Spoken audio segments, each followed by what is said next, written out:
Obviously, it wasn't the smoothest of tests, but to get it done, how satisfying is it, and what does it say about this group that you can win in those situations?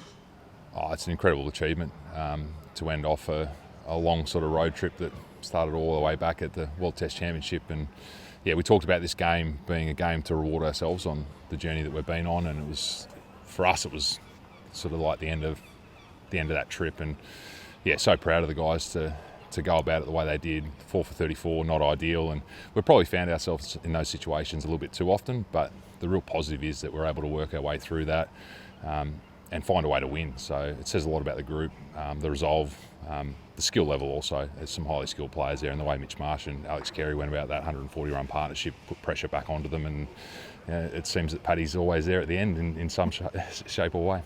Did you feel that Alex had been batting well but almost needed to give himself a chance with some of the shot choices he talked before about? Sometimes, maybe it's seen that he overplays his hand a little bit with the skills he's got, I guess. Yeah, definitely. Yeah, it's all about taking options. There's always risk associated with batting, and I suppose you're most vulnerable early in your innings, and then if you take the wrong option early and it brings about your demise, then obviously that puts some pressure on. But the ability for him to soak that situation up, to counter-attack, and I think I said that a couple of days ago in terms of his ability to counter-attack and that middle order's ability to counter-attack as a collective, and that shone through today. And there's no doubt that after about 30-odd overs that the ball, in terms of what it was doing off the surface, died down. But some of the options he took and the intent that he had, and that partnership was significant. The way that he sort of put away the sweep shot from Phillips' first spell and then used it later at a time when it could really hurt New Zealand, is that the sort of thing you get a bit out of?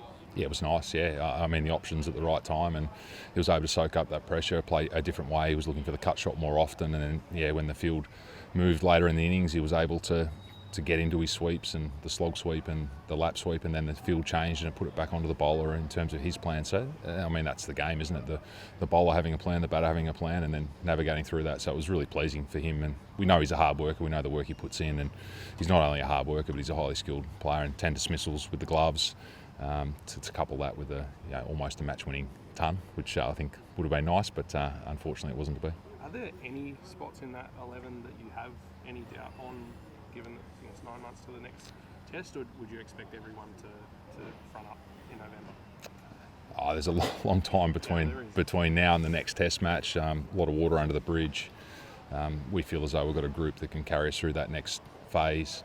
It's not to say that there won't be changes, but as it sits at the moment, we've won 2-0 here. We've had 12 test match run. We've won 8 of those test matches, a couple of those being away in terms of the Ashes and here. So, yeah, it's going to be a hard group to infiltrate. It'll take something special, I think. Can I just follow on from that, just the opening, what's your assessment now that there's been a few tests, how's it going, and what would it take for them to be dislodged, I guess, from any test?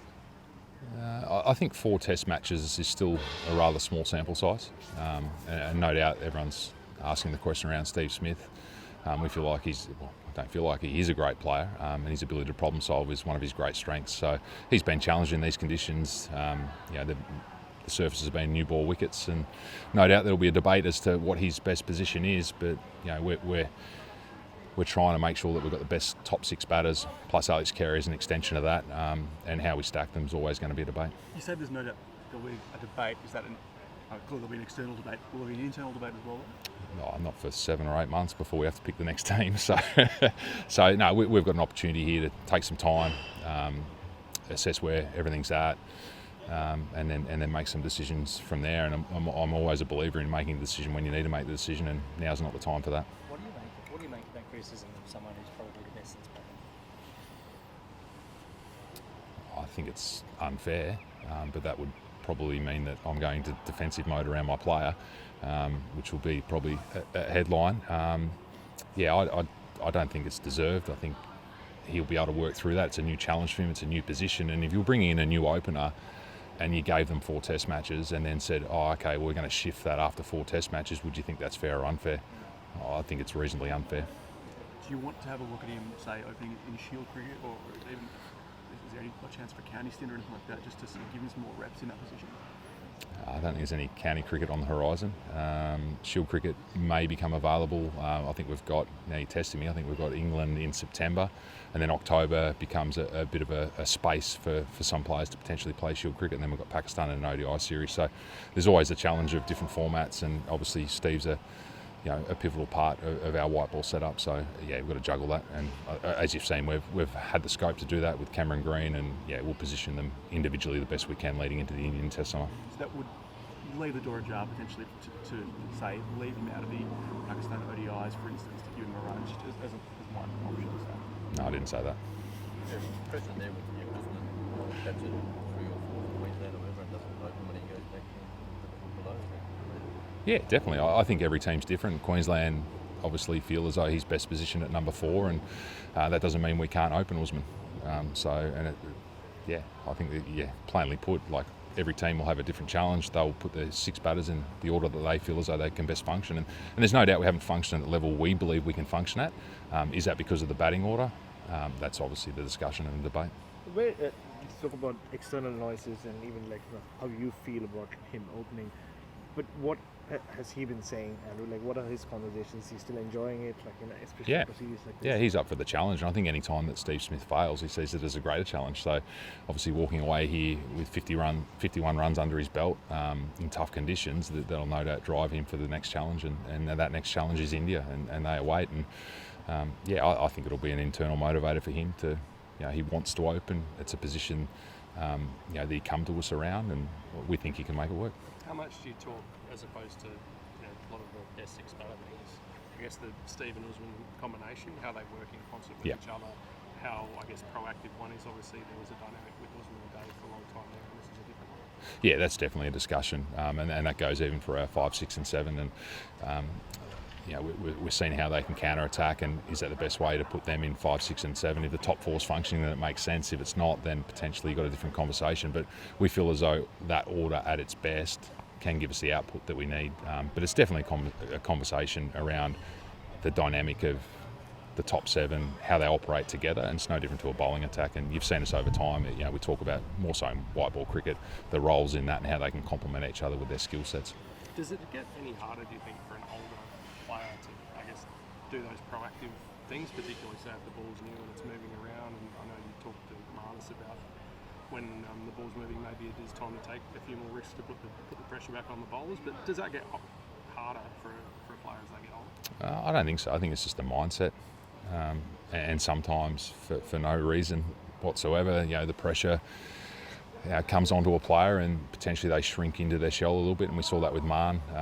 In certain innings over sort of the last few months where we want him to put pressure back onto bowling units, and especially when the conditions aren't in his favour. And if you do that, then potentially you get some error from some bowling units. And I thought his innings in this, the first innings here was outstanding in terms of that. He was able to put pressure back on, get them off their lengths. He was able to use his feet, especially to Henry, who was a great threat. And we saw that with Cameron Green also. So that's the batting unit that we want to be. And sometimes, we don't do that, and we kick ourselves on the back of it. Does it feel like the break's coming at a good time, Andrew? It's been a long stretch, going back. You keep talking about the 18-month stretch. Or does it feel like, we wish there's some series in the middle of the year so that we can continue with this? Yeah, I'm not sure. We were talking about that this morning, whether the break's coming at a good or bad time, because you're starting to work through some things. You're starting to see how the team's operating, and we've made some changes, obviously, to that batting unit and how we've stacked them up. So, I don't know whether it's a good or a bad thing. Boys are off through IPL, so they probably think it's a good thing for other reasons. But we've got a T20 World Cup, so it feels like the IPL into the T20 World Cups is coming at a nice time, and then we've got a big break. So we've got some time to work some things out, so I'm not sure whether it's good or bad. Are you going to become nocturnal during the IPL? You're going to sort of be staying up watching every game because of the selection you'll watch? I'll watch a little bit of it, but there's always some nice snippets the next morning, isn't there? Those minis on KO, I think it is. So they're perfect to watch. So, but I'll watch the odd game, no doubt. Just on the IPL front, Pat has been named captain of the Sunrisers. Mitch has captained a lot of T20s for Australia in the lead up, including with you as coach, which I think was one of the things you wanted to see how it worked. Yeah. How far away are you from sort of figuring that out for the World Cup? Yeah, that'll be a discussion when we get home, and I think all roads will lead to Mitch. So I just got to get that ticked off in certain areas. But yeah, we're happy and comfortable with the way he's been able to operate with that T20 team. We think he's a leader for the World Cup, and yeah, I think that'll be just a matter of due course. Just back on the fatigue factor, you manage your quicks superbly. They get through 7, they bowl outstandingly well all through the summer. Any lessons on your 3 format bats, particularly with Travis and fatigue that's accumulated across the summer in terms of moving forward? Yeah, I think that's a really individual conversation. So you never know. I mean, there's a lot of stress as he was coming off a significant injury through that World Cup. It takes a lot out of you, as I said, mentally and physically. So yeah, there's no doubt we can learn some lessons on the back of Trav's entry into all 3 formats. We had to give him a little bit of rest in the Australian summer. So yeah, there's some balance there. And yeah, I think we do it really well with bowlers because it makes a lot of sense, because it's probably more the physical element that we sort of try to mitigate against some injuries and make sure they're fresh at the right times. But yeah, I think it's definitely a conversation for batters and how much they can take on over a period of time. Just going to ask your thoughts on the state of the Trans-Tasman rivalry. It seems a bit friendlier than some other rivalries you've got. You've plainly got the wood over New Zealand. Does it feel like you've got a mental edge? I don't think we've got a mental edge. I think that New Zealand played some fantastic. I think this is a fantastic Test match, and they put us right in a corner, and they weren't able to obviously get over the line. And I don't think that was mental. I think the surface allowed us to get ourselves out of that. It flattened out. So I think it's a bit of a combination of all things, but I'm not sure that's a mental edge as such. I think they're a highly skilled team. They had some injuries as well. Let's not forget that with Kyle Jamieson. O'Rourke went down as well, so they were slightly weakened at certain times. So they're a good team, and it looks as though they're going to be a good team with that depth that they've got coming through in the bowling space for a period of time. So we look forward to those challenges. Do you think if you played New Zealand a bit more often, there'd be, I suppose, more chance of them winning games? I think that sort of, talking to New Zealand people here, they feel as though because the series are so few and far between, they do build it up a lot more, as opposed to maybe Australia don't as much. I think we build it up. I think there's anytime you've got some friends in the opposition camp, I think it becomes even more at stake. There's some players that have played with each other. Also, we've got Dan Vittori, who's very good friends with a lot of the people in the opposition change room as well. So yeah, we'd like to play them more. There's no doubt about that. In particular, they've been they're the inaugural World Test Championship winners. They're a quality team. So anytime you get to test yourself against a quality team, it's where you want to be at. So are you asking for more games against New Zealand? I don't know how you're going to fit them in, but it would be nice. Should we wrap it up, boys? Yeah, is this spoke about last question, Cole? You answer the last question. Sorry, I like to have the last word. But we keep talking about the top 6 batters and them being the best in the country.